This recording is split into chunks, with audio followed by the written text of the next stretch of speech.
Thanks. Welcome to our May 2021 edition of our CIO EdTech Leaders Webcast. I'm David Couch with the Kentucky Department of Education.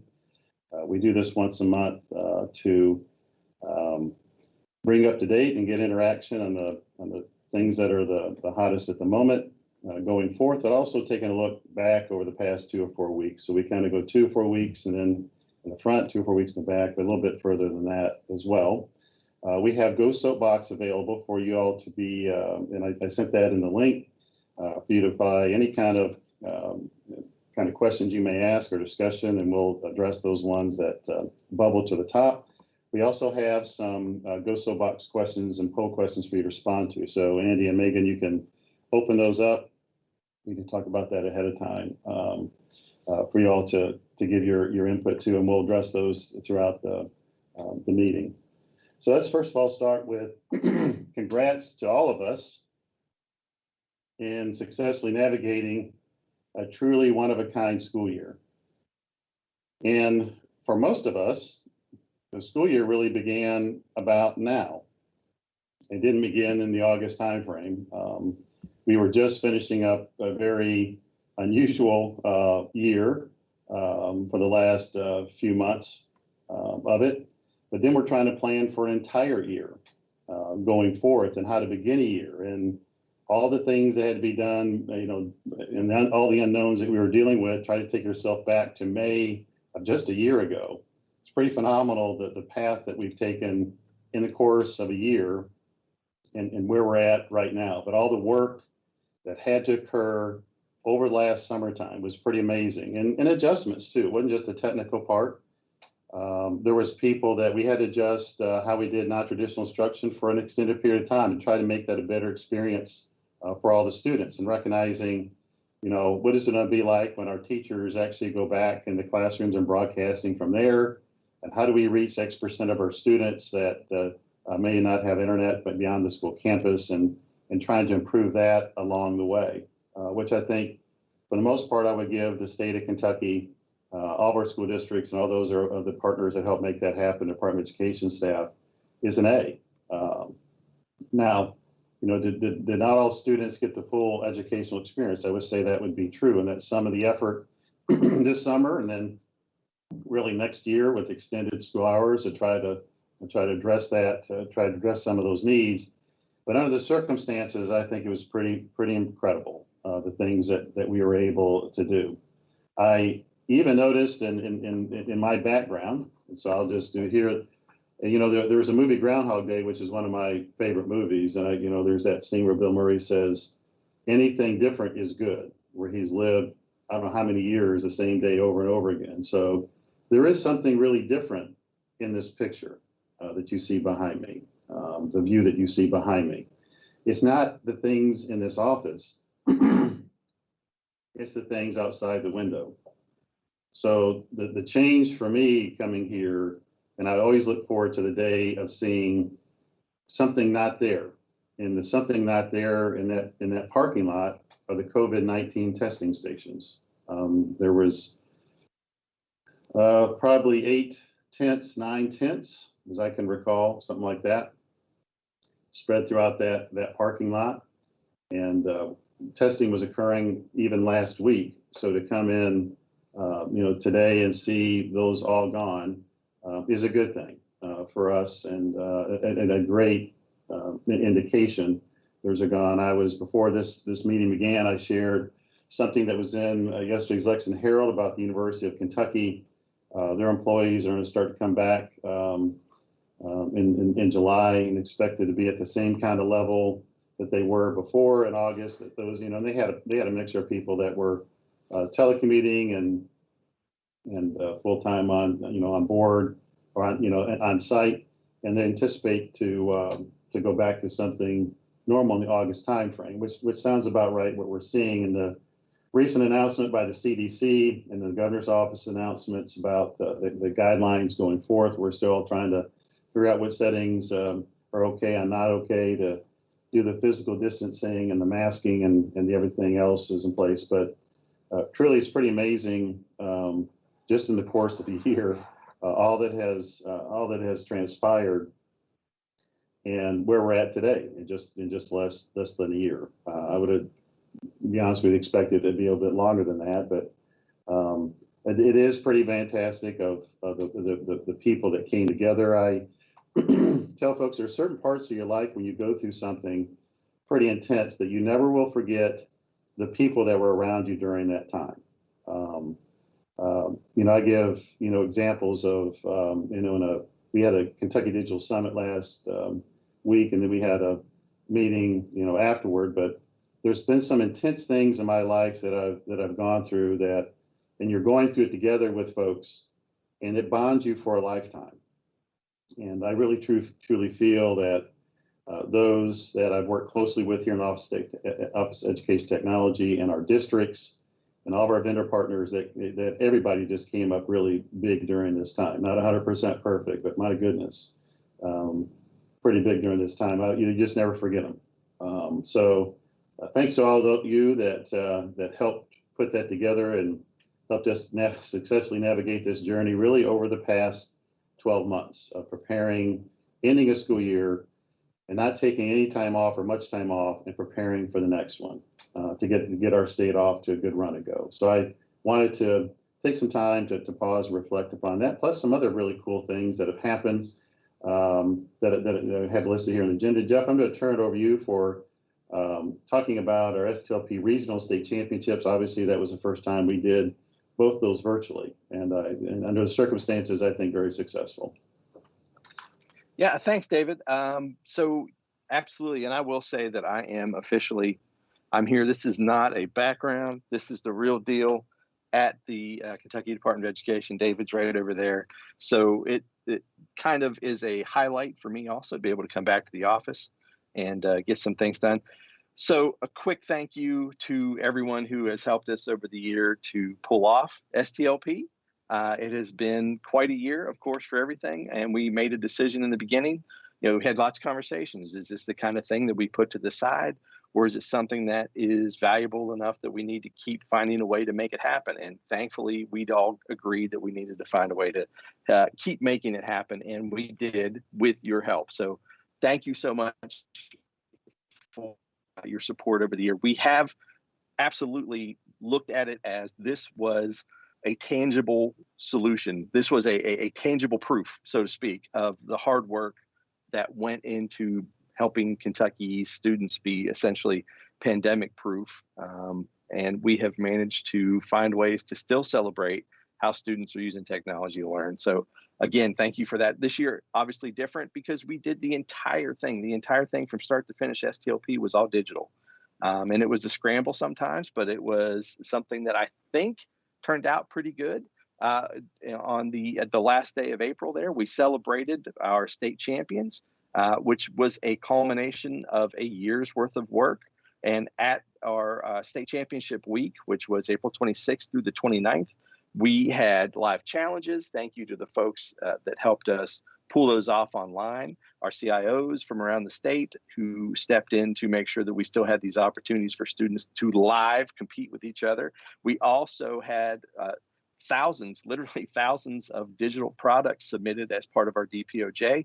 We got to name off who the judges had selected as our top 1 and 2 in each grade division for all of those categories. But we also got down to the really fun part where we got to celebrate the project champions. Our project teams started work. Some of these folks started back last year when they got pumped and excited about how we did StLP at home and worked on ideas for projects throughout the year. Didn't know how they were going to get back to school, who they were going to be able to work with. They overcame it. They figured out ways to collaborate digitally. Teachers managed to find ways to keep these students together, and the final results were impressive as always.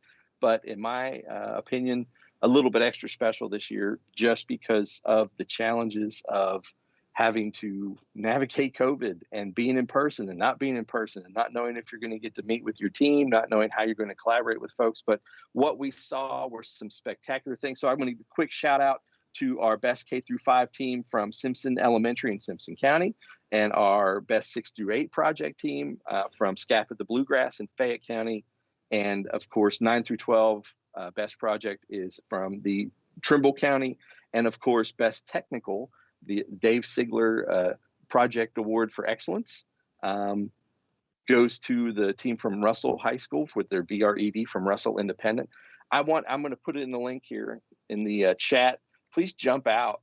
And one of the beauties of this year is that because we went all digital, that means we have all of the work that our students did throughout the year, and we have it on a website that's easy to navigate, to click through. You can dive down and actually see the presentations from our state champions. You can read about the projects. You can view all the digital art, digital photography, all the digital champion projects that were out there.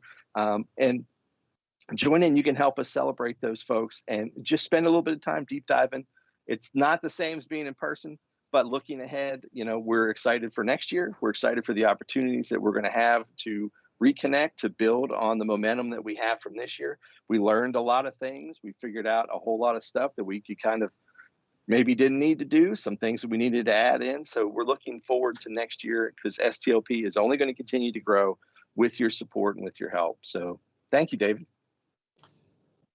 Thanks, Jeff. I know we're intending, and we've been talking throughout this of what adjustments do we make, because everyone learned something through this the COVID-19, and what parts do we keep, what parts do we not keep. We're going to go back. Our intention is to go back to on-site at StLP regional championships and an on-site state championship at Rupp Arena. So we are working on those. We also got, as Jeff knows, I had some asks of asking some things of KD staff going forward, and got for example, our Kentucky Board of Education meeting was going to be in March of 2020. I think it was March or April, whatever that was scheduled for the last time. Yep. And obviously we couldn't have it, but they've committed to have their Kentucky Board of Education meeting at the StLP State Championship. Our commissioner is committed to do a little video intro, and Jeff, we need to set that up, because I spoke to him recently about that, and the background information for that. So big success. But Jeff, what are some things that you see us, we learned from COVID that we may modify going forward? Well, there's a few things that we know we need to continue with. Somehow, some way, we need to offer some sort of a digital component.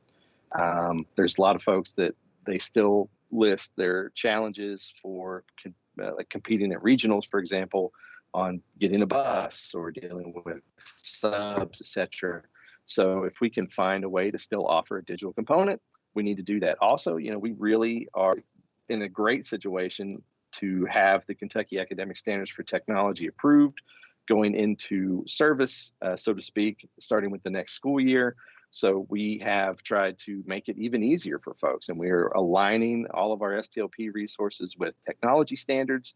So now when we say StLP is your whole school, we mean it, because everyone will be teaching with the technology standards. So everything they do will have a fit into StLP. So just more ways to make it easier for StLP to get integrated into your schools, into your classroom, whether or not you come and compete at the competitions, still being able to use these resources and still being able to support your teachers through your digital learning coaches, through your library media specialists, through your StLP coaches, to be able to use the education technology that we've all worked so hard to get into place and make so strong for Kentucky students. Jeff, thank you again for your leadership of the effort. To go ahead and take a few days off. And to let you do. Yeah, right. Whoa. Well, yeah, maybe. You heard him, Marty. Marty, maybe just this afternoon. Maybe just this afternoon.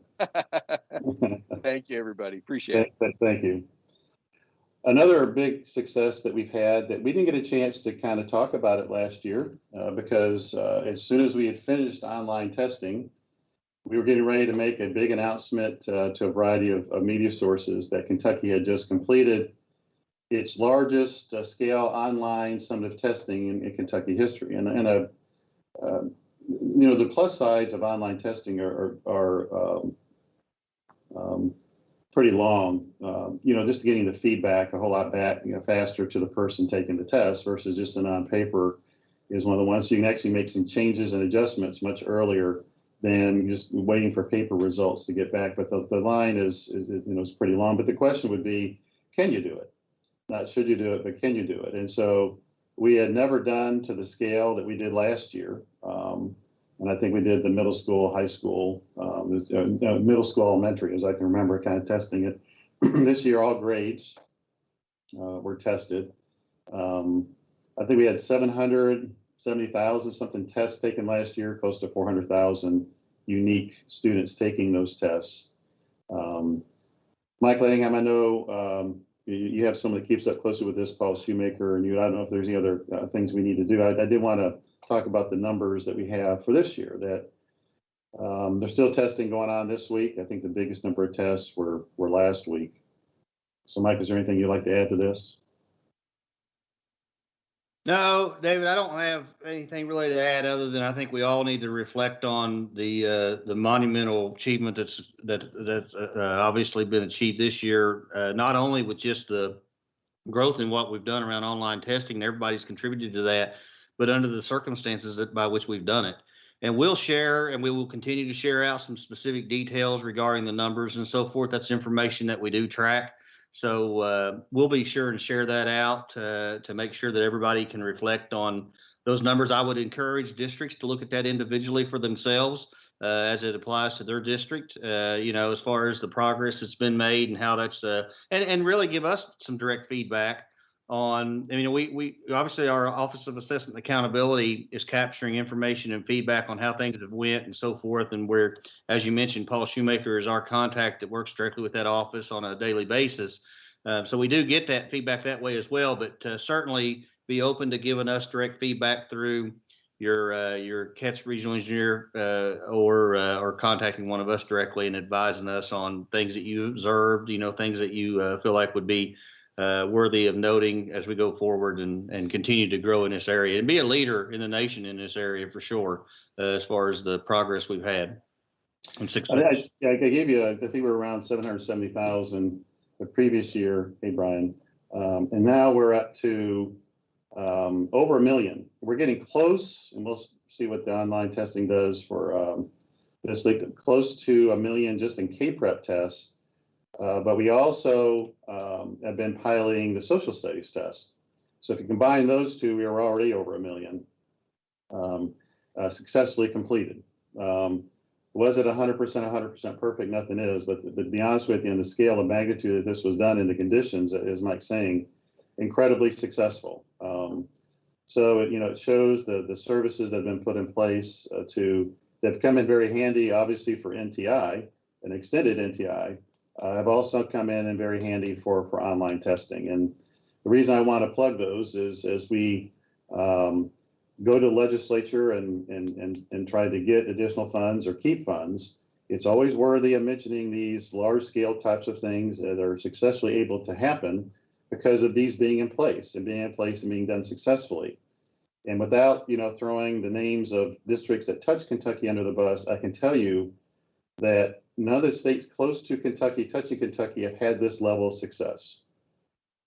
This percentage of successful completion of online testing. They've tried it, but they have not done well at it. And it's just, and a lot of it is from the technology infrastructure and services they have that not handle it well or at all, and causing them to revamp it. So it's like a lot of things, people think, well, everybody's having success with this across the country. And the answer is really the opposite. So it is worth taking time to pause and celebrate that service, all the things that we rely on to make that happen. Definitely has its challenges, but definitely is worth it.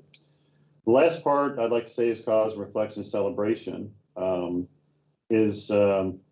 You go through life and a lot of times you'll never be recognized for the good things that you did, and you can't have those expectations, but it's always fun to recognize those whenever you can and in whatever setting. And losing track of time, Marty, but I think it was less than a month ago, Marty Parker and I went and visited Fayette County Schools and with Bob Moore there. And Bob had done a really fun thing, which I like, and it's definitely right up my alley.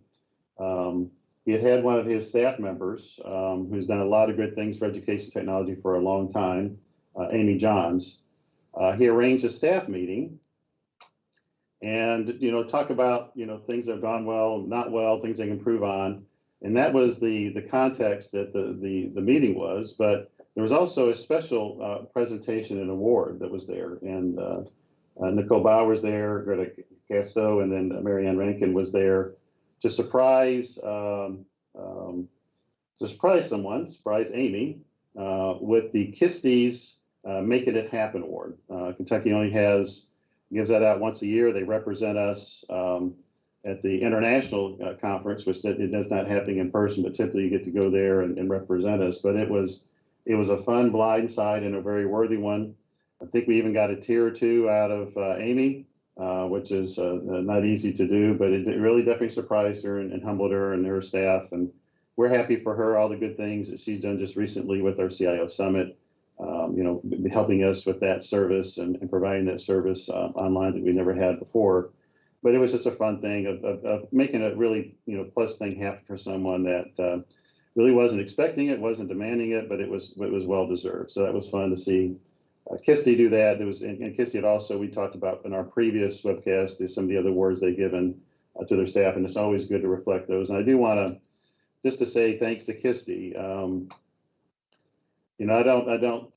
always appreciate the good partnership we have with our school districts. I do think it's not 100% perfect, but the best in the country as far as the relationship we have, a two-way relationship we have with our districts, and definitely with Kirsty.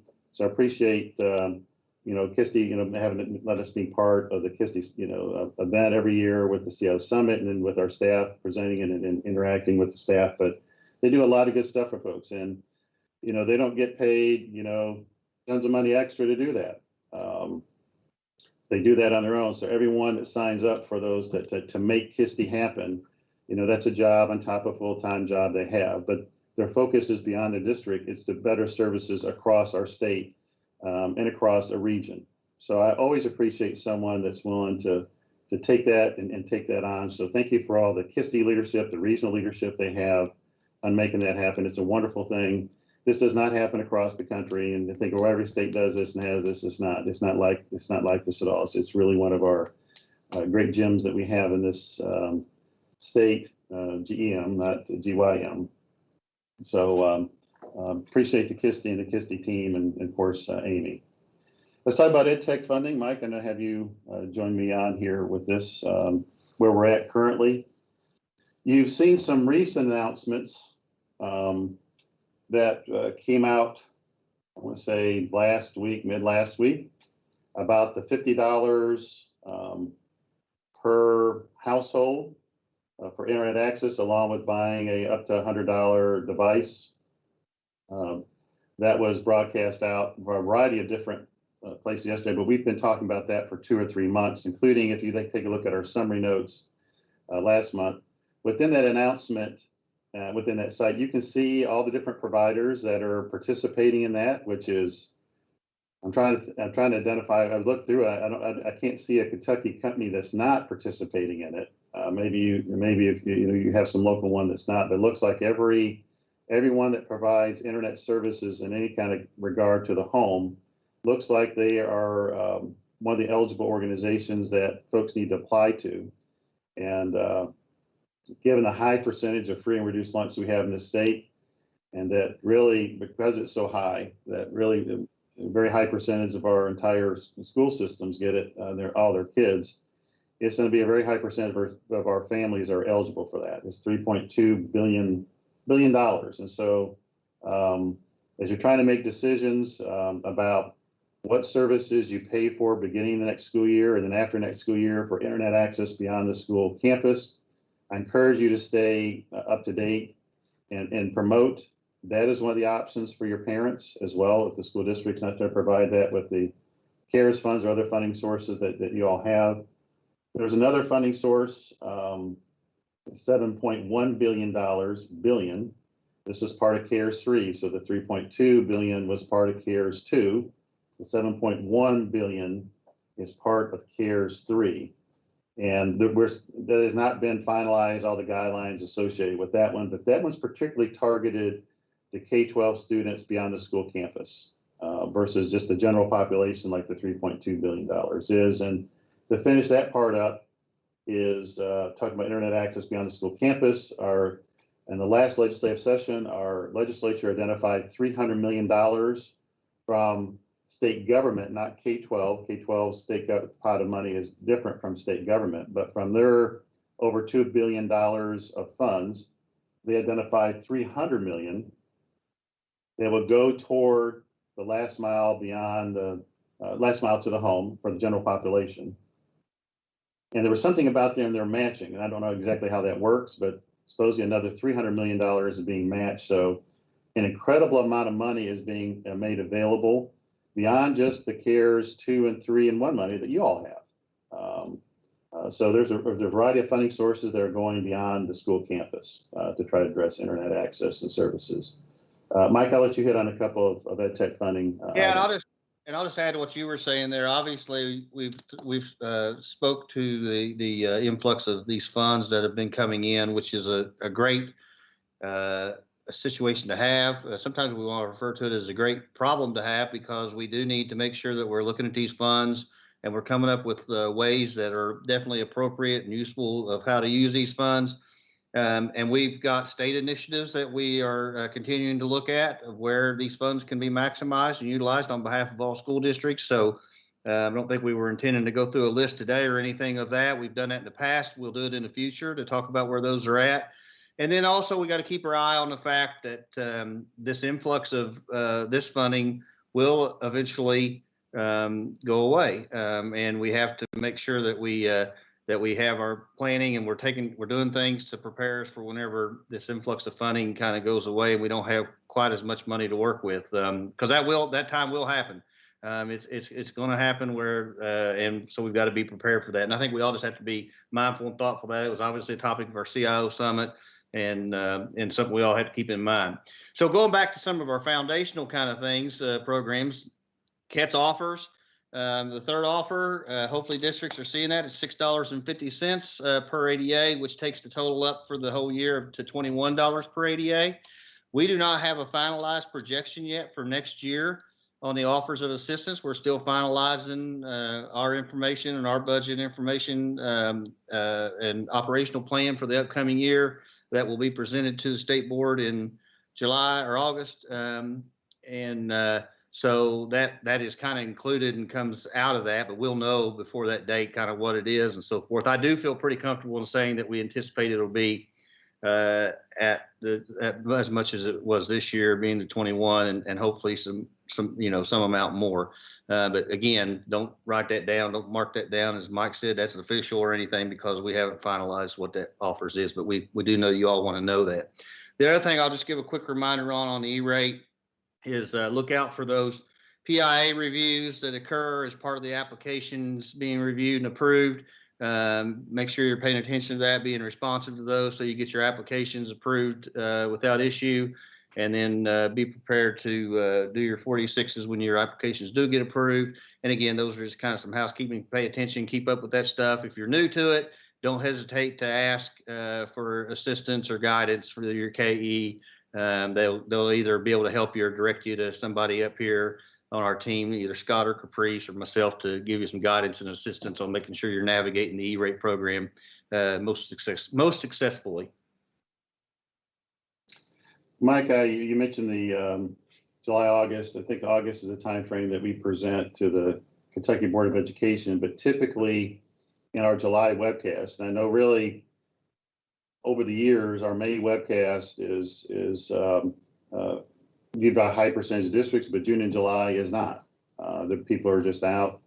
I think as busy as last summer was, because I talked about really the school year began in May, this is going to be another incredibly busy one because of the money that we're talking about, the CARES money that districts have, the CARES, portion of CARES money that the agency has, and services that we're trying to put in place with money that has a shot clock on it, meaning that it has yet an expiration date to be spent.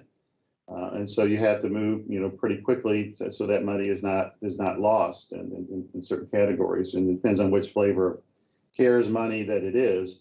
But the plate is pretty full. And I know, Phil Coleman's talked about this will be one of the busiest summers that we've had technology-wise to do some things.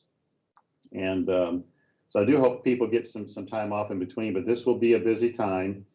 As successful as I mentioned before, the last school year was, and busy, this will be probably equally as busy. Not so much with worrying of all the kind of worries that we had to with COVID-19, although there'll still be a fraction of that. It's really with some funding sources to put some things in place that I think position your school district in Kentucky well, for the next 5, 10, or 20 years that we're trying to take a look at with these funds. And I know state government in general is looking at that as well. So it'll be a busy, a really busy time. On the 25th of May, for us here in Katy Agency, there's 10% of the CARES money, the CARES, we call it the 3.0 money. That's close to it's close to $200 million. Is 10% of the amount allocated that Katy Agency will have for statewide initiatives. And our office is one of the offices that will be, putting proposals in that our commissioner and all the other different associates will be taking a look at as we discuss our priorities. And so we're definitely doing that within Office of Education Technology. You've heard us talk, and Chuck Austin talk in our previous webcast about our initiative for the next generation of Active Directory, the user experience, and interoperability between our different data systems. That's definitely going to be one of our highest priorities. And it also addresses security of helping districts set up, the things that we're trying to do with people being able to reset their passwords.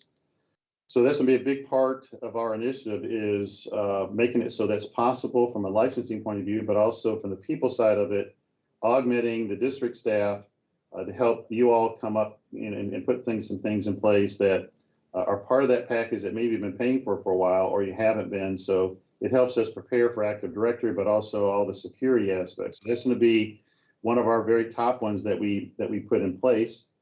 Extending the internet bandwidth out, the growth of it to 2024 is another one of our top priorities. We'll constantly be working on our legislature to raise our baseline for the Kentucky Educational Network and KETS.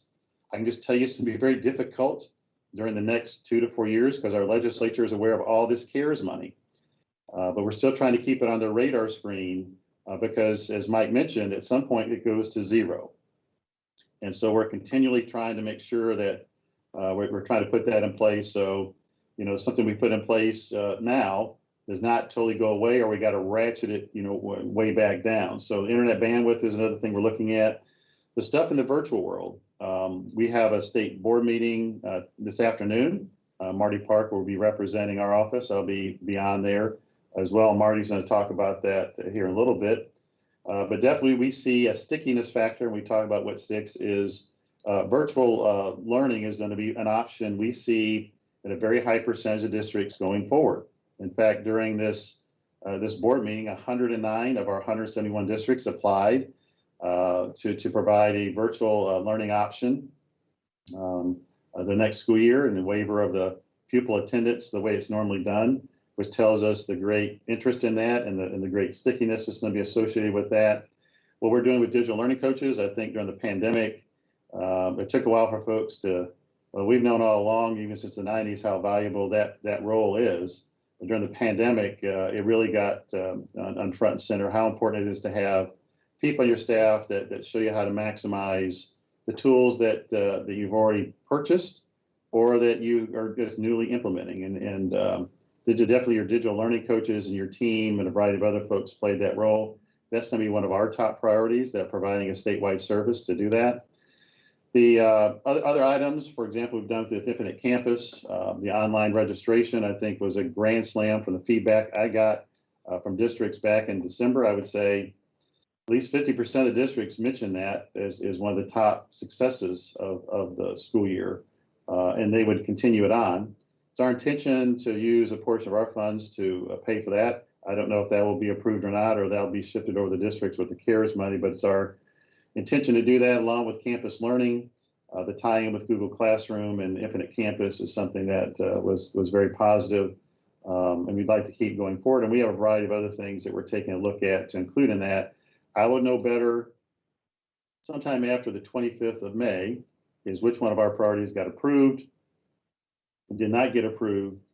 And that goes into us actually with Mike and his team and the rest of it, creating this document that goes before our Board of Education that lists here are the technology needs of all of our districts across the state, and this is required by law. And here are all the funding sources that can go to addressing that need. And with the CARES money, with both districts have and we have, it's a lot of money to address the need. But we'll always be reminding them, you know, in 2023, the CARES 2 money runs out. In 2024, the CARES 3 money runs out. And so what takes their place after that, or we just ratchet it all back down? So that's the... Yeah, I like to say this is a time to be very strategic, to be aggressive, but to be smart. I think we have to, I know something that we've really focused energy on is leveraging partnerships and relationships about how to be able to be successful at getting these things done, because we do, as you mentioned just a bit ago, David, have a lot of things going on. I know that's going on at the district level as well as at the state level, where we've got a lot of things on the runway and in flight. And so we got to make sure that we don't lose the capability of having a good air traffic control system as far as keeping all this stuff successful. And so again, be strategic, be aggressive, but certainly make sure you're being smart and leveraging those partnerships. And when I say leverage those partnerships, we certainly appreciate the aggressiveness of vendor relations and people coming up with, hey, this is a great idea, that's a great idea. But we want to make sure in the end we're jointly agreeing that it's something that's worthy of doing, and it certainly works into a good plan for the near-term future as well as for the long-term future. And I say that just to say, you know, we haven't had an issue at all or anything, not to speak of, but it's something that, you know, just kind of a friendly reminder is that whole thing about don't jump into something that's going to put you in a bad spot whenever this money runs out and so forth. And I think the best thing to do is really look at how you can do things that's going to continue to have benefit after the money starts to, you know, kind of dwindle away and so forth. So anyway, just some additional words of thought there. Yep, and Mike, just as a case in point to that is, for example, one of the proposals we're making is for the next generation of how we deal with Active Directory and the user experience and security. One of the heaviest portions of that is one-time funds. Is people, is buying, you know, people resources to help districts. So that's a one-time to help them, you know, to get those things going and set up. And then the other one is the ongoing licensing, which we're taking a look at how do we deal with that in the longer term. So we're looking at the things we put in place. We're very upfront. Things will have to be turned off or ratcheted down, but we're trying to find whatever we're proposing a way to sustain it or identify it's one time. So thanks. All right, Dee Dee, please give us a Kentucky K-12 data systems update. Glad to, thank you. I did want to just mention that School Report Card is going to go live next week. So for those of you that have been involved in School Report Card, but not traditionally this time of year, because it's mostly the finance officers, you still have the capability to actually get on the School Report Card site, see what's been entered for spending per student, and see the preview the data before it goes public. So keep that in mind. I know most of the communications on this does go out to finance officers, but wanted you to be aware of that. Also working on a new equity data collection survey that will be used to collect information on the inexperienced teachers and students, and we're trying to work out some details to make that a little bit easier on the districts to try to determine how many students and the race breakdown of students impacted by ineffective teachers. It's not something that every school or every district has ineffective teachers, but those do. Has been a struggle to report that, and we can't capture that information specific to any teacher. We just capture the information through a survey mechanism on the students impacted. So keep that more to come on that one. There are some new state ad hoc filters available for health, for chronic health conditions, COVID-19 vaccines. Those are completely optional. Those are, you know, the state's not requiring the use of those, but if that helps you locally to use that in campus, you definitely have the capability of doing that. This is the time of the year that we're working on end of year. There are some tools out there available. This information went out through the Infinite Campus newsletter we sent out at the end of last month. and there'll be more information coming out at the end of this month for the June newsletter. But we've got, end of year checklist, state reporting deadlines, submission processes, all that information that is available. If you've got new folks doing that, please make sure that they are pointed in the right direction there. That might be very helpful to them. We do have another number of trainings coming up for Infinite Campus. Infinite Campus is doing trainings. They're getting ready for Interchange in November. July 21st will be our beginning of year training that we will do online, much like we did the end of year one. So keep that date. If it's applicable to you, keep the date bookmarked, and also let your folks that need to be aware that can pop in and out of that training, because we do set an agenda and stay consistent to the agenda and to be able to accommodate those that just need to see one piece of it. The Virtual National Training Week does have a cost associated with Infinite Campus, and that will be in November, later November. So keep that in mind. David mentioned earlier the online registration and campus learning. We do have a question out there today, and it looks like many of you are still planning on using online registration. If there's any feedback you'd like to share with us or any concerns, please do so. Infinite Campus has been a great partner as far as being able to provide training. We were able to fund that through this project. So, a lot of students, parents, and schools have been able to benefit from that project. So we're always open to any areas for consideration. And then also on the training, appreciate any feedback you all want to provide on the question about training, and if there's anything that you've heard locally that's missing that maybe we could make sure gets covered in the upcoming trainings. That's all I've got today, David. Thanks, Dee Dee. We'll turn it over now to Marty Park. He's going to give us a update on a couple of things with digital teaching and learning. All right, thanks, David. Just a quick plug. Dee Dee mentioned Go Soapbox. So if you are not joining the discussion on Go Soapbox, that'd be great. David, there was a question that came in just a little bit ago about StLP Awards, and just wanted to mention that our field staff are distributing the 2020 awards now as we go throughout the state and work with our district leaders individually and at a regional level. And so 2020 awards are going out now, and 2021 awards, as soon as they come in, we will make sure to get those out as quickly as we can. And I hope everyone recognizes that the past year with the mentioned already, and we've all worked through trying to get normalcy back together, and StLP Awards help us get there. Please be aware that our 2021 award winners, our state champions and projects, be looking for that 6-foot banner coming to you as well.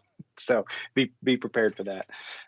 So the topic we have today for our Kentucky Board of Education special board meeting is, as David mentioned, all about online and virtual schools. And so if you've joined us over the last couple of months, we've mentioned the work that's going on here, and this is an urgent set of work. As you're aware, we have two main attendance strategies that we've had for quite some time. So there's daily attendance strategies, where as soon as our students step foot in person in our brick and mortar school buildings, we start to collect daily attendance, and we understand why that's important. And we also know that it's connected to funding mechanisms. And then there are performance-based attendance opportunities. And so for quite some time, all of us have leveraged those two different strategies when and where it was the right answer. The performance-based attendance structures do not permit, by law, performance-based work to gain attendance below 5th grade. So we've had this over the last 3, 4, 5 months, understanding of our K through 4 students not having an opportunity for virtual performance-based attendance. And so we've worked pretty hard working with you as school district leaders who have online and virtual experiences that you are providing or are wanting to provide as we move forward into the 21-22 school year, that we needed a way to gather attendance specifically for K through 4 students if full-time enrolled in a virtual experience provided by you, a public school district, then we needed a structure in place. And so we put a waiver process in place for our Kentucky Board of Education to consider and hopefully approve. And as David mentioned, we have right now, as of the board materials, the board packet materials, we had 109 school districts. That's 64% of our school districts who have submitted a waiver. A couple interesting points, around 30 or so of you have submitted a waiver, or your school district submitted a waiver from your superintendent.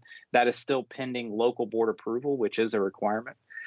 83 school districts, that's 78%, are planning to offer the option through an existing A1 or A5 school. And so that's interesting because some of us across the state are starting up a new program, or a new A5 program, if you will. And so, but the majority are leveraging current existing structures that we have in place. And that's only 6 districts who are currently expecting to establish a new program that completely from scratch.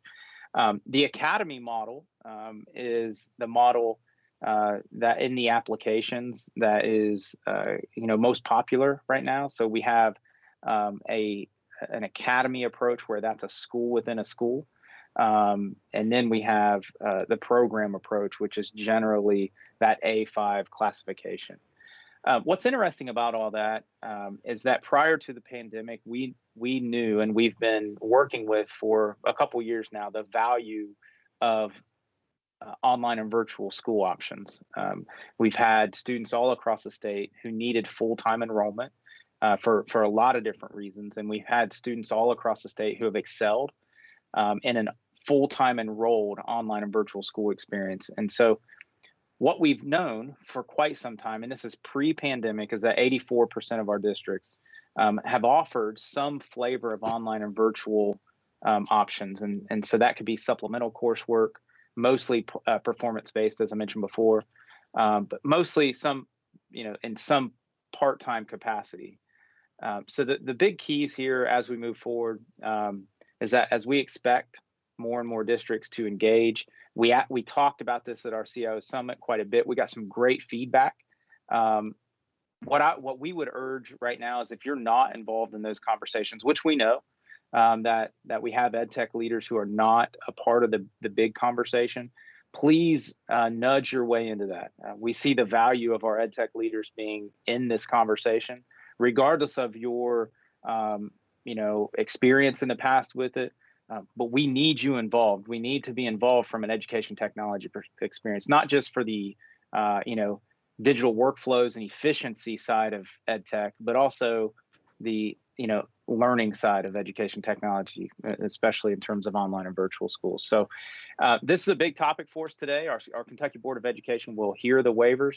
David, I just chatted you this morning a little bit, but we have had another 5 applications submitted as of late last night. So one of the requests that we're making to our Board of Ed today is to grant our commissioner permission to approve waivers as they come through.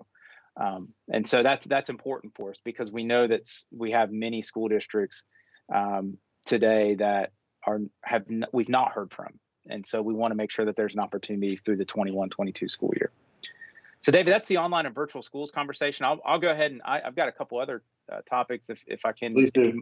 Okay, awesome. So big announcement for us. And I know you've already heard that we have as David mentioned, the value of the role of a digital learning coach. We have proposals in place to continue to offer. If you've not taken advantage of that digital learning coach stipend match program, please do so. We are trying to continue that forward, as David mentioned. It's a proposal that we have on the table right now.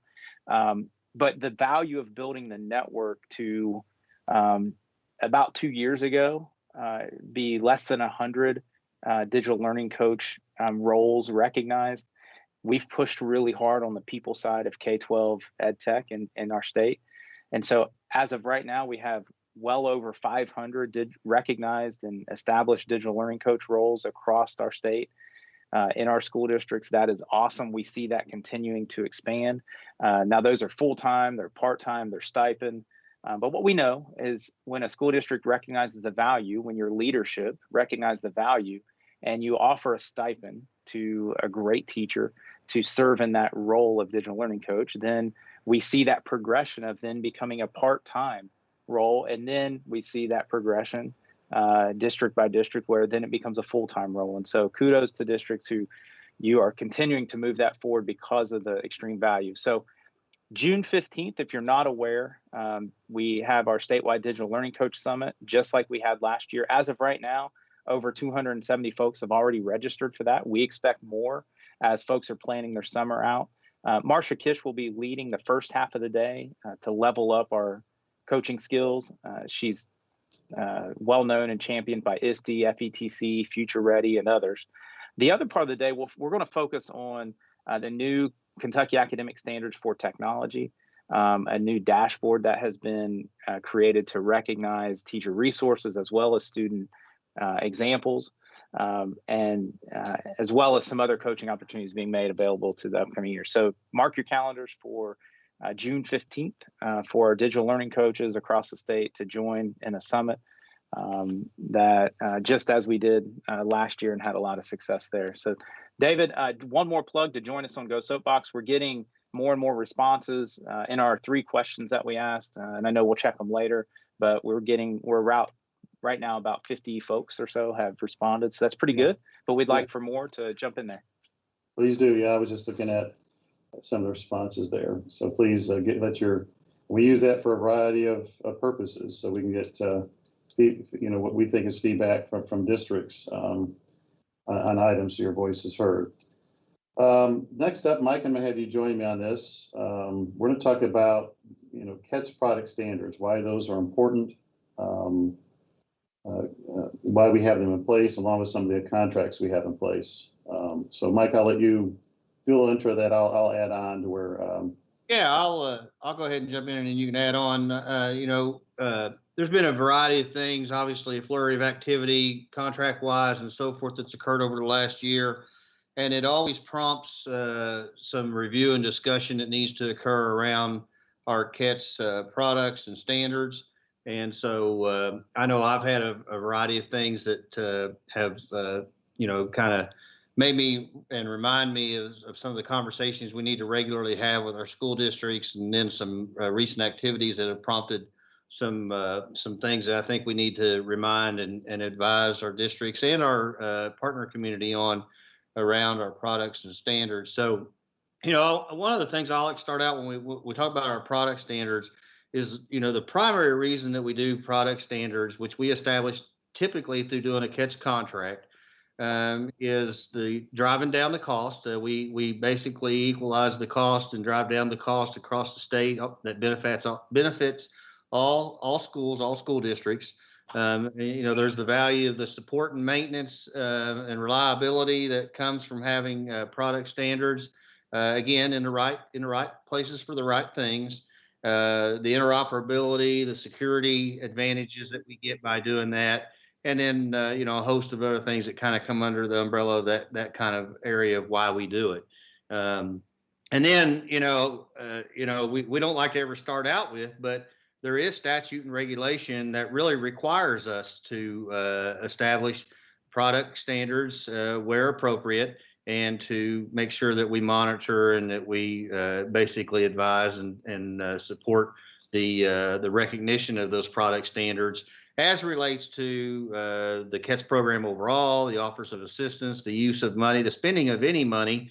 But if you look at those statutes and those regulations, it does require that any funds that are spent, regardless of the funding source, does follow a CATS product standard that has been established. So part of what has come to my mind as I've looked at and been just kind of reviewing some things over the last couple of months is really the need for some refresher and some re-education opportunities for our school districts as well as our partner community around this whole topic.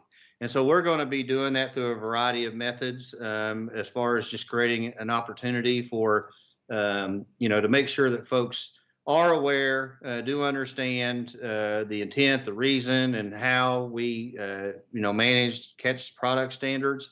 So be looking for that. I think your CATS engineer Likely we'll be discussing that individually with each district at some time in the near future, just to kind of, hey, where are you at? You know, do you have any questions? And again, point you to opportunities to better understand and make sure that we're all aware of why we have these.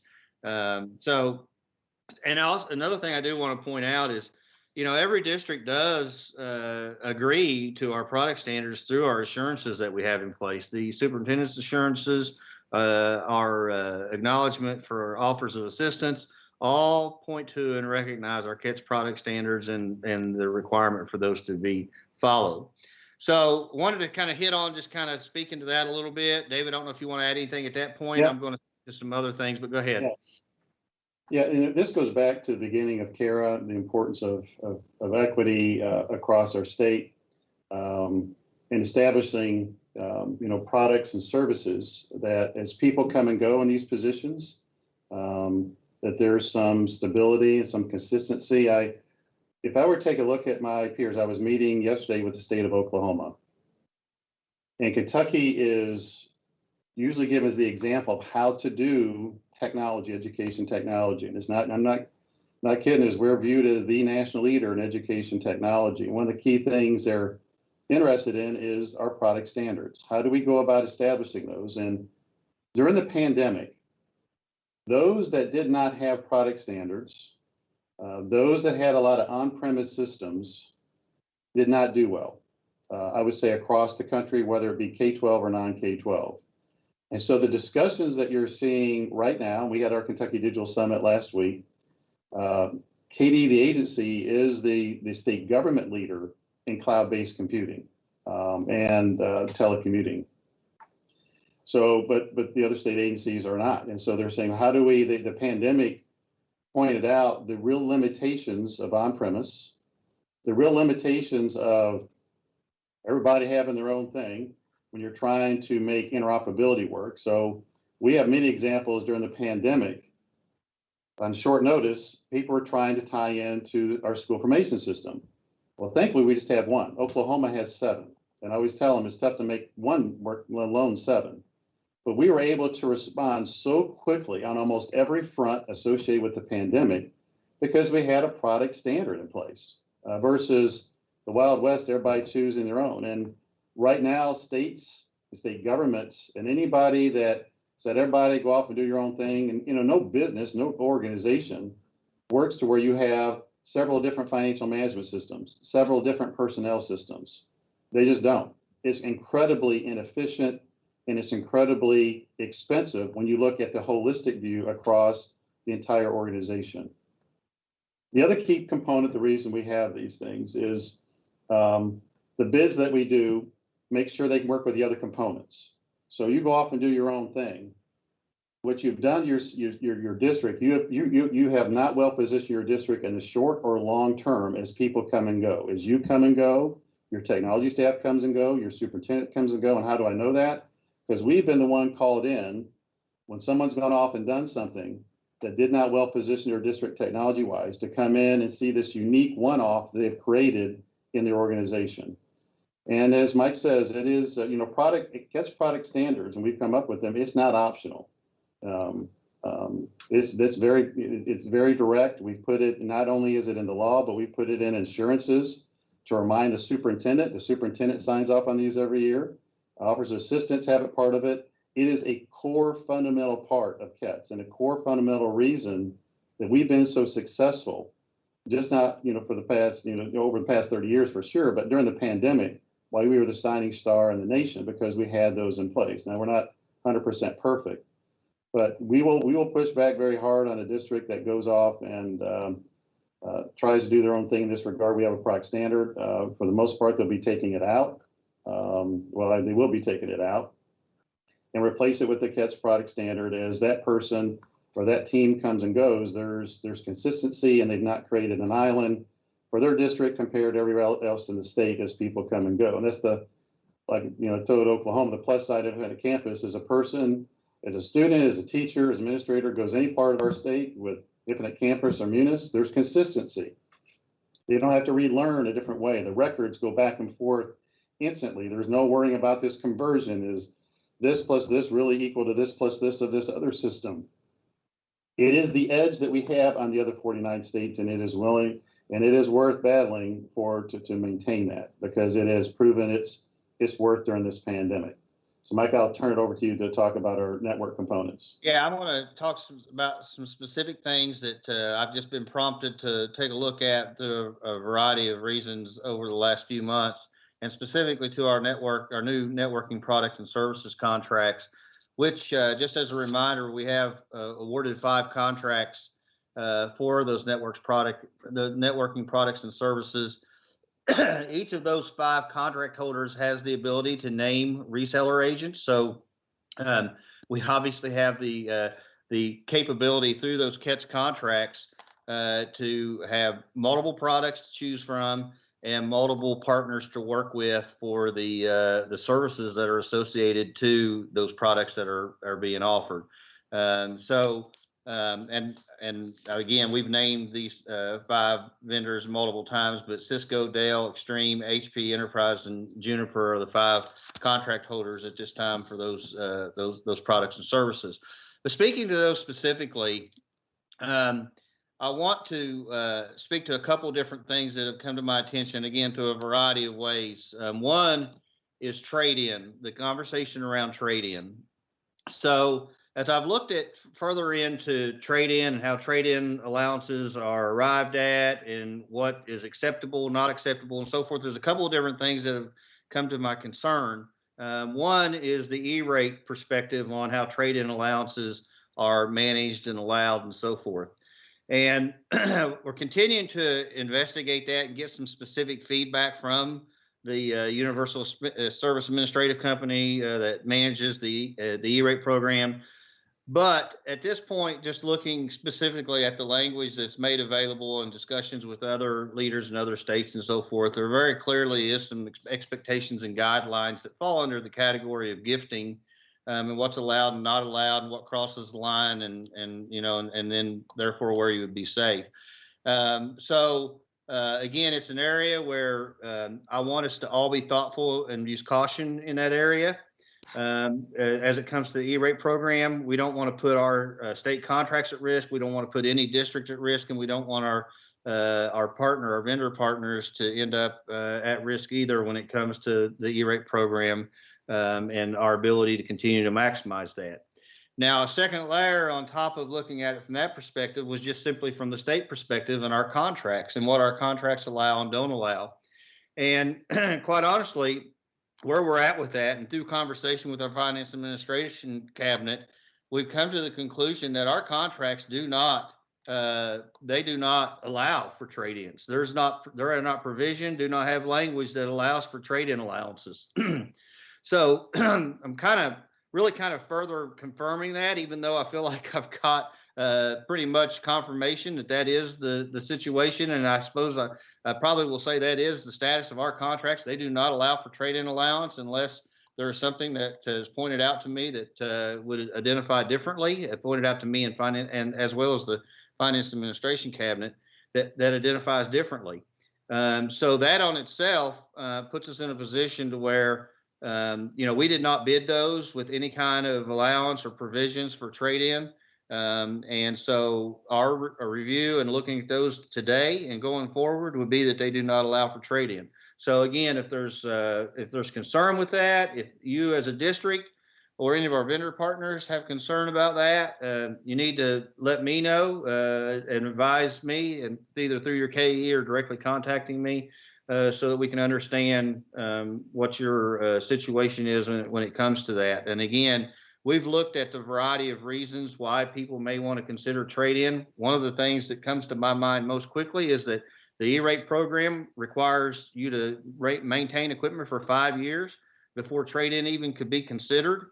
And that in itself pretty much puts equipment out of any kind of useful life after a 5-year period. So that in itself, makes me wonder why trade-in would be other than something that could come about, which is the idea of using trade-in as a way to entice changing the product that you're using, the manufacturer you're working with, and so forth. And quite honestly, we don't want that to be a reason that we support a trade-in program in itself. So again, we're going to look at that further to make sure that there's not something we're missing or overlooking. But as of right now, my guidance and advice is, based on our conversation with Finance and Administration Cabinet, is that those contracts do not allow for trade-in allowance. And again, contact me directly or through your KE to advise if you've got any kind of feedback you need to provide us on that. And Mike, I've add on to, then you did a good job describing that. If after 5 years, whatever, obviously a district can put that out and sell them. Anybody can get to that, though. It can't be a wink ahead of time someone's agreed to that. So I know we have some of our new network component vendors on here. So E-Rate's pretty clear, very clear about gifting. So Mike has talked about from the contract point of view, but you can't pay more than what was paid. And then also, if it's been installed and been taken out, it's also decreased in value pretty significantly in a very short period of time. And so the option the district has to really stay, so the district doesn't get in trouble with the E-Rate program and all the audits that come with that, the federal audits. And I know you want to not be that visible to the federal audits, but for both our new network contract vendors, you want to stay away from that. As does any district want to stay away from a federal audit and what that means, initial and long term. That is not a very pleasant process, and usually does not work in your favor when an audit is done. Just watching the organizations that have gone through that. So my advice is to be above squeaky clean when doing this, and not just a wink and pushing the limits, because you'll be paying money back. Any rebates you got or discounts, you'd be paying that back. From our perspective, as Mike mentioned, is not doing catch product standards, you'll be taking it out. And you'll have to do something along the lines to where you're doing a bid to where anybody can bid on it. So Mike, to your point, after 5 years, they can take it out or have it there. So anybody, it's a fair and open bid, it's not a wink, arrangement ahead of time where folks can bid on it. And then they can get some X amount of money for that. And then they initiate, a purchase for something that is not predicated on that trade-in, but they get X amount of money back. And the same thing happens even if you want to change providers. It can't be a wink trade-in. You can do something separate where anybody can bid on it, and you can get X amount of money back for that. But it's pretty clear, gifting. Obviously, the federal E-Rate program frowns on that pretty significantly, and advise you to stay far away from anything close to the gifting or crossing those lines, and the attention that brings upon your organization. From our point of view, we want to make sure that no district goes down this path so they got to pay back, but also other districts are not taken down a path that's a bad path for them, but also so it doesn't eliminate that vendor from one of our CETS contracts or jam up the entire CETS contract network component bid. So we're interested in this beyond just one district. We're interested in other districts that may be offered this kind of thing, but also the contract itself and the bigger contract itself. So the other area that I wanted to mention around the networking contracts, and I'm not real clear on the magnitude of this, but it really goes back to our CETS product standards, products and services standards, is installation services associated to our networking contracts. We very intentionally and based on reaction to the district's request, awarded several networking products and services contracts, again with several options for reseller agents, which can work on behalf of those contract holders to perform any services related to those contracts. And so one of the things that I want to clarify for everyone is that that services, and specifically installation services, are part of those CETS contracts. And therefore they are required to be utilized from those contracts if chosen to be purchased. And I think one of the things that's been confusing is, while they're not required to be purchased, the intent of those not being required to be purchased would be if the district chooses themselves with their own employees to install equipment or to work on equipment or do services associated to their networking equipment. And so otherwise, if a district is choosing to purchase services associated to their networking equipment, installation or otherwise, that should come from those CATS contracts and should be interaction that occurs with one of the providers associated to those contracts. That's the purpose, the intent of doing those contracts. And again, it was the reason that a big part of the reason that we awarded many options associated to those contracts as far as the contract holders as well as their reseller agents. So it's really a clarification item. And again, I'm not really comfortable with the magnitude of it, but I have heard through multiple avenues that that is something that still may be occurring. And again, I would say if that's an area where that creates some kind of an issue or concern with you, be sure to bring that to the attention of your CATS engineer, and certainly that initially or ultimately can come back to myself and my team as far as us to review and understand any kind of circumstances that we haven't already looked at associated to that. So, so another area I wanted to clarify for folks around this whole topic there, David. I think that's it. Thanks, Mike. We had something in the Go Soapbox you have to answer about the power cables no longer coming standard with it, and so we'll take a look at that one. And just on the glasses, one of the things came up here is I bought these glasses on iBuyDirect for 99 cents, and the reason I bought them is I figured I'd only wear them in circumstances where nobody would ever see me wearing them. And I've been surprised at the positive feedback I've gotten from them. So I just really were in a close setting. This is because before all the video meetings started happening. But they've been power glasses and good glasses. They've been dropped a couple of times. So I don't know if I had mine first or Marty had his, but I think I had this design first. Marty, you'll have to defend your design. Yeah. Yeah, the little different color there. I don't know. Yeah, I actually went back to the tape on this, and a webcast in 2017 is the first. These were Amazon, by the way. Yeah, these were bought before 2017. Just so you know. Just I'll show you that tape. Actually, I'll show you the bill. All right. I don't know if we got Brian McHugh or Phil Coleman that's going to give us an update on some EdTech services and initiatives. It'll be me. Thanks, David. A couple of things that we wanted to talk about. Obviously, as you said, there's all kinds of projects going on this summer. Real busy summer that we're having, but there's a couple of things that that we wanted to let you guys know about, the EdTech leaders, about that's coming up soon. Lightspeed, we finished the POCs and the pilots for the relay deployment, and want to thank all the early adopters for that. It helped us work out the kinks, work out our documentation for the full deployment.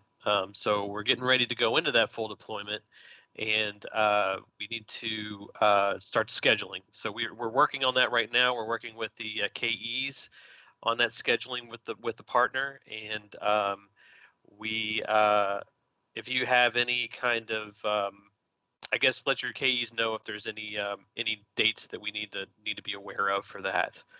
And the second thing that I had was on our web apps, the KDE web apps. We are moving to single sign-on. I'm going to share my screen real quick to show you what it will look like. See it? Yep. Okay. And it's a little bit bigger. Yeah, I can do that. Give me a second. So as you can see on the right, we have the the sign-on for the Microsoft Identity, and that will be for all KDE web apps starting on June 25th. And you can see below here is the notice there. This affects a lot of our web apps. So I did put in a list of all these, but Phil Coleman will be sending out a message later on, detailing what I'm talking about now, and probably a few other things. But this will be included in that about all the apps that are included. That they may have their own district staff they're accessing that they may not be aware of, but right. We'll count on the point of contact for technology in the district to share that with appropriate folks within your district office, or your school offices, or school classrooms that may be using these and the ease that we've kind of just put in place to help them access it. Yep. And that is all I had. Did you mention something about Munis? Or I missed that. There is something about Munis, but I didn't have a chance to get briefed on that. So I think Phil's going to cover that in his email that he's going to send. Okay. All right. All right. Thanks. Yep. A heads up. We're really going to focus in on, when we put the CATs in place many years ago, we called the internet service, we put it really an instructional network that we also let administrative traffic go over, school administrative traffic. So it really wasn't an admin network. Other states that were looking at doing it was really an admin network. Ours, the main focus was always instruction. With if there's things above and beyond that are administrative that a school district does, that they could use it for that purpose. So the focus of this summer and the next school year, and probably going forward, is really to make sure our instructional network is really used for day-to-day instruction for students. That's the focus, not a 1% exception kind of thing, but really the core of it is for day-to-day instruction that's used by the teachers nearly on a daily basis. Is probably a good way, not just one-off, once every 10 years type of thing, but really it's services that are used on a daily basis and the focus on that. You've heard us talk about we're trying to use the CARES funds to add some bandwidth, and we're hoping the legislature, by the time that runs out, they'll add to it. No guarantee that they will. So we'll always have to be frugal with what we have and plan to be frugal with what we have, and we've been doing that in the past. So for example, we want to make sure activities, gaming activities, sports gaming activities, the gaming activities associated with esports, whether it's sanctioned by the High School Athletic Association or not, is done after core school hours. I'm pretty sure the state championship for esports for League of Legends and Rocket League is today. And I've asked Phil Coleman and his staff, and this is something you need to regularly do, is make sure you don't have folks and those teams getting together before those events are supposed to start, where they're practicing and using the school's instructional network for that purpose. They are not to do that.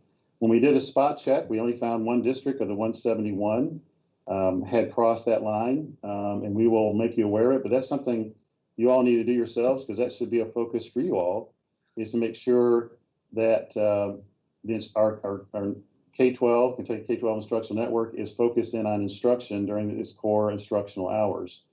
And it can be used for other things after the core hours, as long as there's somewhat of a connection to K-12. So obviously, the esports can be played after the school hours, and X number of districts have people playing esports games that are not sanctioned by High School Athletic Association. That is similarly problematic. But anything really that's not day-to-day instruction related, anything with grid computing, for example, needs to be done after core instructional hours. Sports broadcasts of games, which we anticipate to be dropping pretty rapidly, because, as I mentioned on our last get-together, is school budgets, and I was just at a High School Athletic Association, got this confirmed by superintendents there. They count on people showing up in person to pay for not only that sport, but a lot of other sports that don't have a lot of people that come in person. Like a cross-country event doesn't bring in a lot of revenue, but typically some of the other sports, the girls basketball, boys basketball, the football, and probably some others, bring in enough revenue to pay for that core sport plus the others. So they want to get back to that model, but they'll probably still have some kind of thing where it's being broadcast after, it got moved to 24. Thanks for letting me know that. So we just want, the basic theme of this is that going forth, that we really want the instructional network to be an instructional network. We're counting on you to help us do that. We'll be doing some things at the state level to try to make sure it's staying within that bracket. There's a lot of things this next school year that are focused on extended school days. A big part of the CARES money, by the way, is focused in on just this, not summer learning, because people are pretty worn out, we suspect. But extended school days the next year to help help with any kind of instructional gaps they may have. But really, that's just good practice going forward, that during the school day, we have mainly day-to-day instruction that is being done, not these other types of things. And so, as I said, the regular sports will go back to, you may have a few people that join remotely, but that won't be a core part of what you do. Esports, the same thing. Grid computing and anything else above and beyond that will really need to be done outside. Anything going back and forth on our school K-12 instructional network will need to be done like on a weekend or late at night, early in the morning. Is when those kind of things will start having to happen. We're also doing, for those of you that have area technology centers, it's our intention to pick up the pace and for the very first time get their education technology inventories. We have inventories of everything in Kentucky K-12 and K the agency, except the EdTech inventories of the area technology center. So X number of you, I think it's like 15 districts. The ATC that you have is primarily within your district and doesn't service others. There's another one, you have multiple districts coming into it. But we're going to, if you're one of those, I want to say 12, 15, then obviously you may already have their inventory done and it's already included in what you forward on, which would be great. We're already capturing it.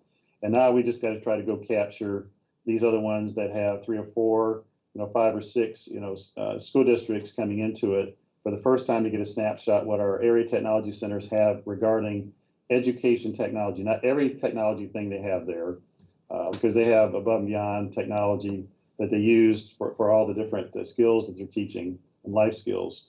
But the basic stuff that we have is part of the master plan that you list, those kind of items we'll be going forth with. Also want to give you a heads up that the Office of Education Accountability, and this is not on the agenda, but I just remember as we were sitting here, is doing a study, and they do lots of studies for the legislature. The one that they're doing this year that involves education technology to an extent is non-traditional instruction. They're doing a study for the legislature, how successful or unsuccessful was the non-traditional instruction, but it's a bigger picture. It's just not technology, but we are definitely providing data that we got, to be honest with you, from our digital readiness that we asked you all to provide, and also the updates that we got for the internet access beyond the school campus, all the way, I think we got that to March, and also the number of computers all the way up to March. So they'll be looking at that data as folks do a lot. I just wanted you aware that was going on. If we could, in our last minutes, look at Go Soapbox, the questions that we had, the poll questions, and get some comments on that one. David, I'm pulling them up right now. Yeah. Okay. Because and I know Bob Hackworth would say this because we did it in our pre-meeting, I think it was yesterday, is we have initiatives that help districts move to single sign-on, resetting passwords. If the password's not very good, single sign-on is not very good. So let's take a look at the poll question number 1.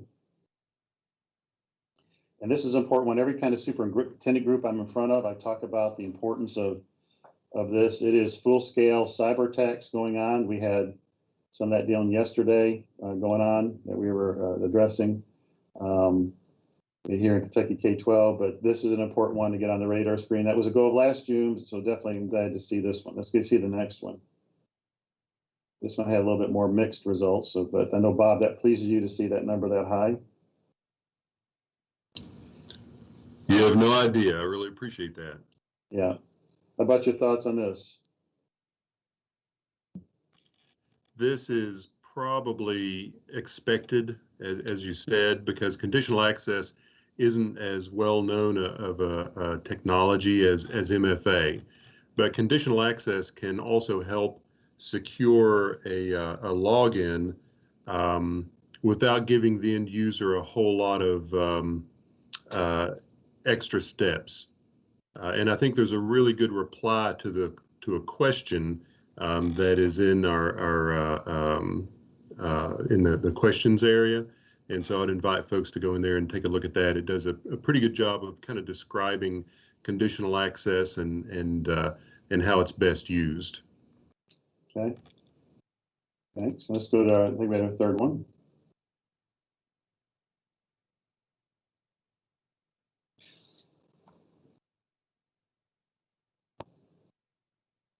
Didi, your thoughts on this?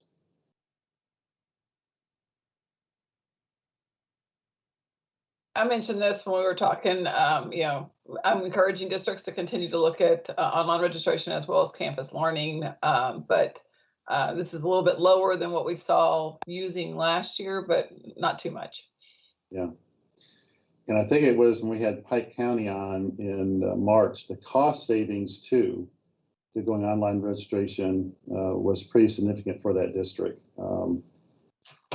We think this is really positive side coming out. So I didn't expect it to be 100%, but online registration is, I think, one of the plus sides to come out of the pandemic. Yeah. If you get into the, I'm not sure yet, you know, we're right there, you know, where we would, you know, expect to be. And, you know, some districts have opted not, they might be using something else already, or just feel like it's a bigger lift than maybe it is. And I would encourage them to reach out to us for help on that. Kim Walters has been a great resource for districts. Hey, Didi, the digital workflow using online registration is certainly a cost avoidance for, you know, other, you know, kind of maybe older processes, or as David mentioned, other, you know, paid ways to do registration. What can you speak to the window that you have available for new districts to had not considered maybe considering it? My audio is messing up, Marty, but I think I know what you said. As far as the window goes, districts still have the opportunity now, and they could, you know, still sign on if they've not used online registration in the past, to get set up very quickly. This time last year, we were setting everybody up in 30 days. So it's possible to still take advantage of it. Is that your question? It was a quick promo, just a quick plug. Yeah, and honestly, right now we definitely have agreement to pay for this, and we have actually are in the process of paying for it for the, you know, through 2021-22. And you know what we're intending to do is try to get the money to pay for it beyond that for another 2 to 3 years, but that's not a certainty. But there's a lot of money out there for districts already that could be taken advantage of from the federal funds that could be used for this service if KD can't continue to do it after the 2 years. Well, I'd like to thank everyone for joining us this morning. I'll be hanging on for another 10 or 15 minutes for those that would like to stay on and just have a less formalized conversation, including of our districts that would like to join in. But once again, appreciate this incredible work that went through the school year by all of us to make this happen. And I hope you get some time off this summer to rejuvenate yourself a little bit. I know we have some busy things also scheduled for this summertime, but and that's including our staff that's watching. I appreciate, I just think about where we're at this time last year and where we're at today. So once again, thanks. See you all next month. Take care.